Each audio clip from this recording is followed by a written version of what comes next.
So this is the part of the world that we're talking about. Here in the north, what is now southern Turkey, it's mountainous and it's wet. And that feeds these two great rivers, the Tigris and the Euphrates, which you could see are located sort of midway between the eastern Mediterranean, the Caspian and the Persian Gulf, and they sort of flow southwards and eastwards into the Gulf.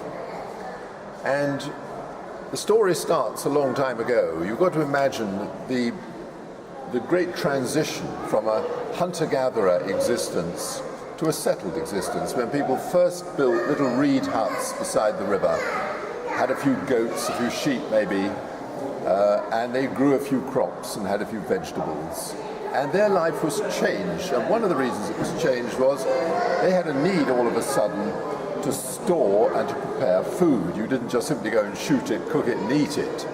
And so the first artifacts that we find in these very early river valley civilizations are pottery. And to illustrate that, let's make our way over to the display cabinet over here.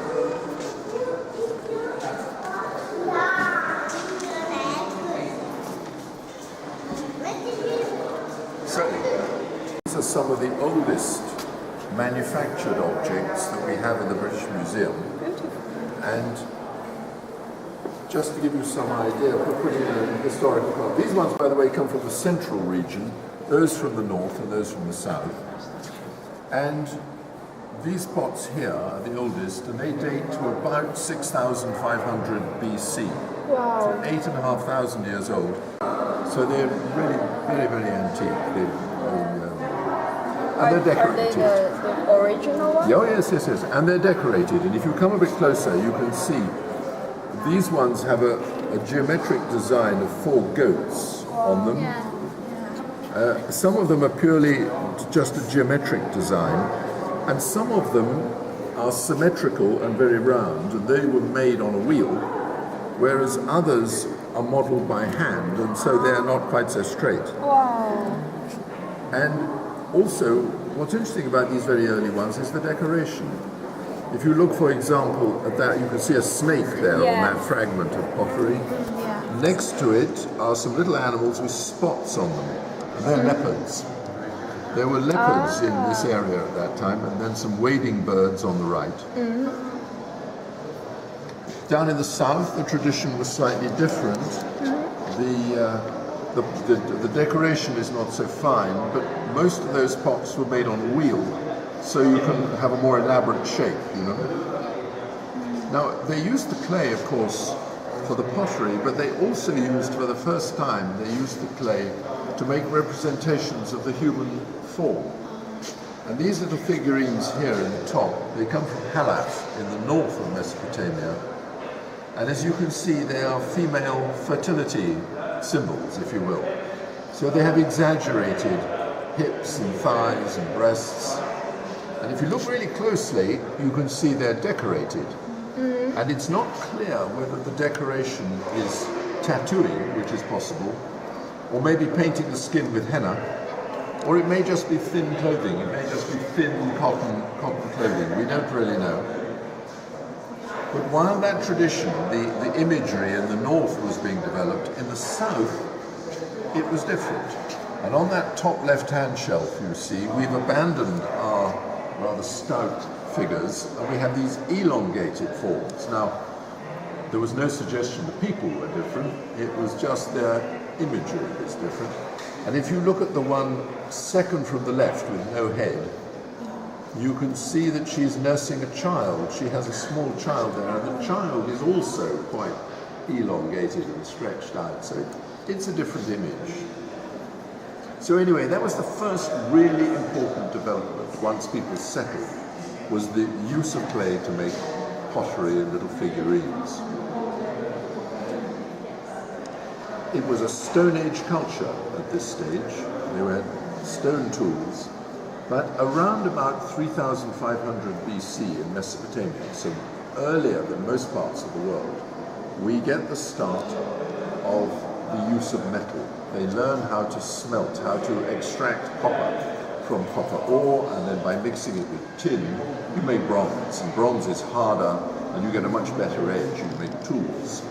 And on that middle shelf there's a little copper chisel. Do you see a little copper chisel there? It's one of the oldest tools that's ever been found anywhere. It dates to about 3,500 BC. And of course, once you've got copper, you can make picks and hammers and shovels and tools.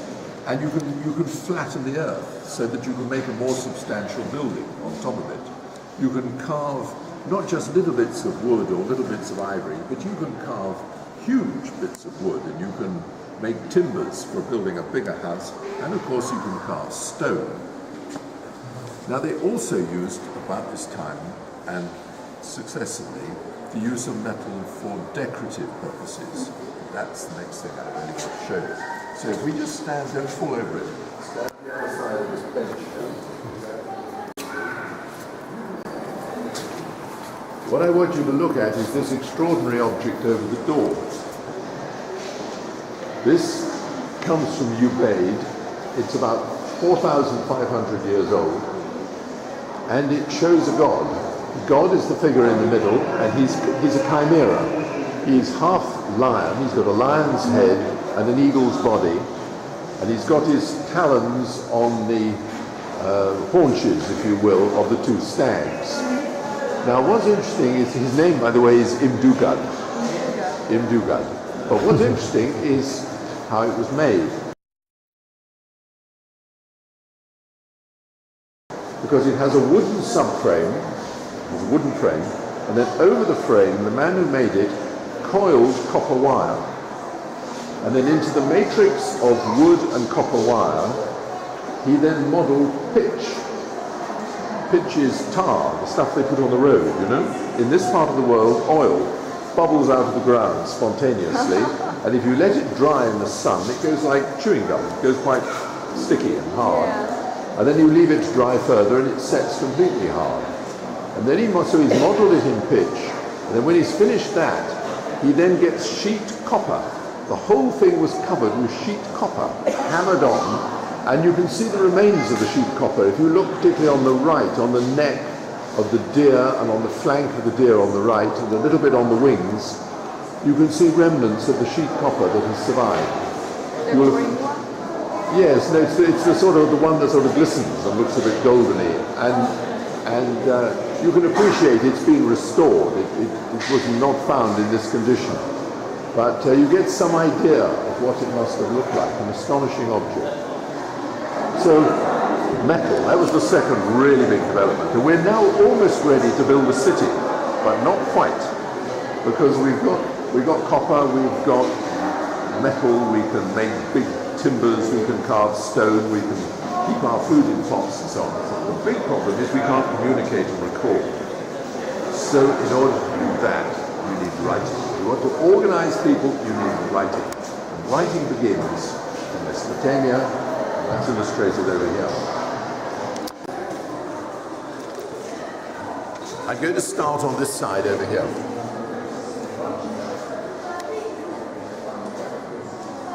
There's a dispute really about where writing began. I don't think it's a very hot dispute, but some suggest it's China, others Egypt, and others Mesopotamia. It all began about the same time. But I think all are agreed that the first recording of anything certainly began here in Mesopotamia. And you might have thought when someone had the bright idea of committing something to some form of record forever, they'd record something really important, like the name of a king or a city or a bit of history or a love letter or something. But of course it wasn't. It was bookkeeping and accountancy. It was numbers.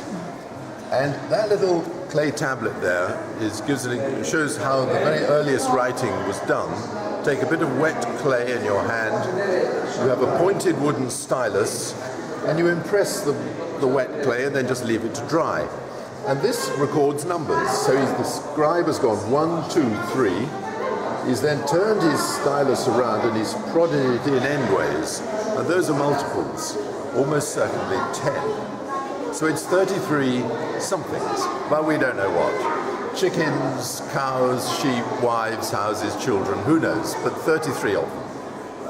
But it didn't take long before this form of recording evolved, it elaborated, and people started to draw pictures. What emerges is what's called pictographic writing. And there's some examples there of some very early efforts. If you look at those little clay tablets in the middle, you can see little animals scratched on them. And if you look below the white ones, particularly the one on the left, the top right-hand corner, there's something that looks like a hat, but it's not a hat, it's a sledge. And above that there's a man's head, and below it there's a hand. They're little objects which are just illustrated on the clay. Now they also wanted to record ownership. And ownership was recorded with cylinder seals. So you take a piece of marble or a semi-precious stone, carve it into a cylindrical shape, and then engrave an image on it. And then by rolling it out on wet clay, or in this case, pink museum plaster, you get a counter image which you can use to record the name of a city or a town or a god or a scribe or some important person anyway. So that's how it began.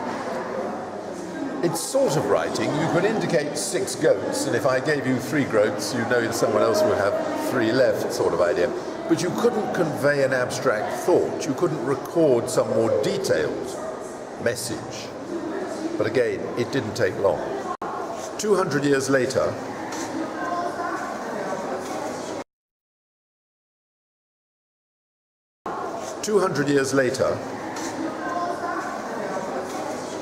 and turn your attention to that little clay tablet at the top there, which is the first of a number of objects I'm going to be showing you from a joint BBC British Museum publication called A History of the World in 100 Objects. You may have heard some of the broadcasts. Anyway, that was one of the objects they picked. And to explain what it's about, if you look at the board at the back there, the printed board, top left-hand corner there's a man's head. You can see that, I hope. Below that there's a conical drinking vessel, and below that there's a man drinking from the vessel. But it's more subtle than that. It isn't just the first recording of a man drinking, it's a ration. And this little clay tablet actually records the beer ration allocated to the manual workers in the temple of Uruk 5,100 years ago. And you can read it for yourself, it's not difficult. If you look at the bottom left-hand corner, there's the man drinking. You see him there? In the middle, slightly to the right, there's a conical drinking vessel. And this time, it's got some funny wavy lines in it. And that's the symbol for beer. You will see at several points the scribe has impressed the clay once, twice, 3 times, 4 times. Those are amounts, quantities. And then throughout the clay tablet, you will see recordings of the numbers of days as shown actually printed on the next door board. You can see day 1, day 2, day 3 printed on the board next door. And they also have other symbols for the times of the day. Now, the writing at this time, just over 3000 BC, this comes from Uruk in the south of Mesopotamia, is Sumerian. And what's interesting is how the writing evolves. It's not static. In the same way that this evolved quite rapidly from those very early efforts over there, this evolved as well. And to illustrate that, go back to the printed board. If you look at the left-hand image of the conical vessel, the word in Sumerian for a cup or food is nindar. And over a period of time, the way that is written degenerates. It degenerates in the sense that you can't see a picture of a cup anymore. You've now got some rather curious lines with a sort of triangular knob on one end, you see? And that's done with a different shaped stylus. It's no longer a pointed one, but a wedge-shaped stylus. And the scribe plants the wedge into the clay and then draws it out on the angle of the wedge, and that gives it the square, the triangle, and then the line. And in Latin, a wedge is a cuneus, and the form of writing that evolves from this pictographic writing is cuneiform. And as the cuneiform evolves, not only do you lose, it's no longer pictorial in the same way, but but much more important than that, it becomes phonetic.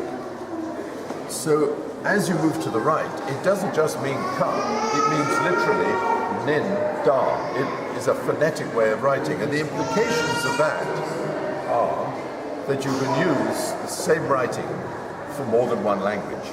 Because the history of this part of the world is sequential invasions and turnover of people. They all come from the same general area. So we have the Sumerians, and we have the Akkadians, and the Babylonians, and the Hittites, and the Kassites, and the Assyrians, all sorts of different people who sequentially occupy this land. They all use cuneiform writing, and they all have completely different languages. So, dates from about 3,300 BC. We call it a trough because that's what it looked like. It would have served some sort of religious function, would have been in a temple. They had quite complicated religions, lots of gods and goddesses. First thing to notice on it is the reed hut in the middle.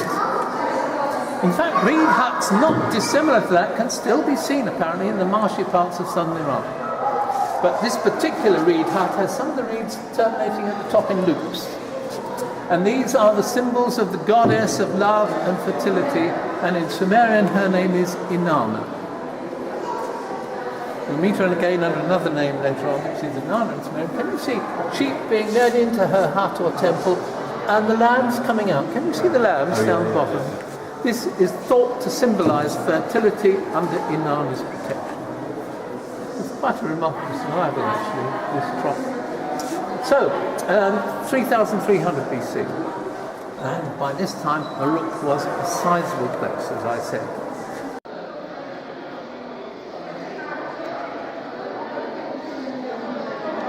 And these are other artifacts that were found around the same time, 3,300 BC, around Ubaid, Sumer and Uruk, all the same sort of district. And this is what's described as a stone rosette of Mesopotamian art, which was fertility and divine abundance in Uruk. And this was found in the Temple of Aya.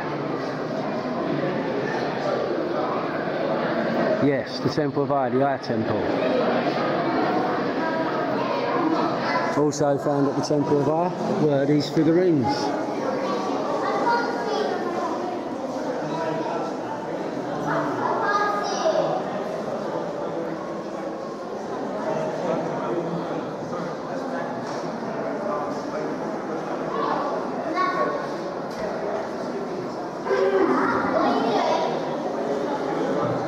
And these are what you would call worshippers, and hundreds of these were found in the Temple of Aya, so called and named because of these figurines that were found in the temples. So the ideal was, you know, if you was out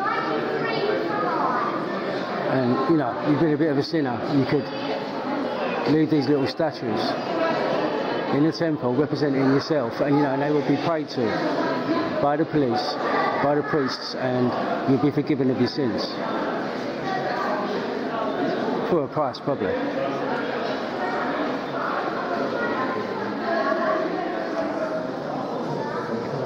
And other figurines that were found there was this bull and a calf. And there's another worshipper there.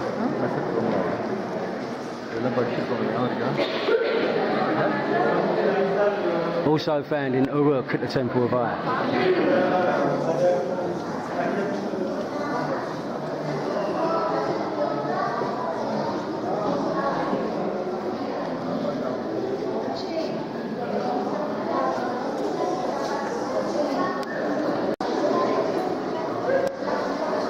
And this lovely little ornament is a ritual vessel showing the nude hero protecting bulls and birds. Such heroes were a popular image in Mesopotamian art.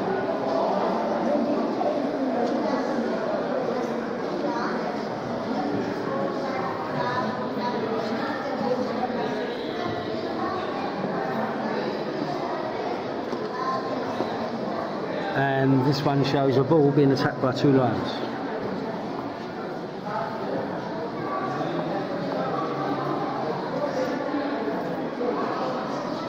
And this one, sheep, goats and bulls with an attacking lion.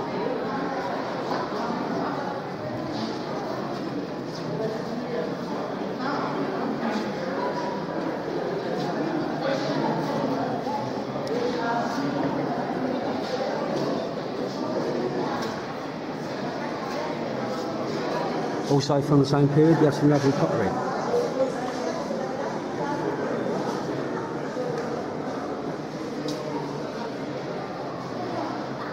And some lovely necklaces.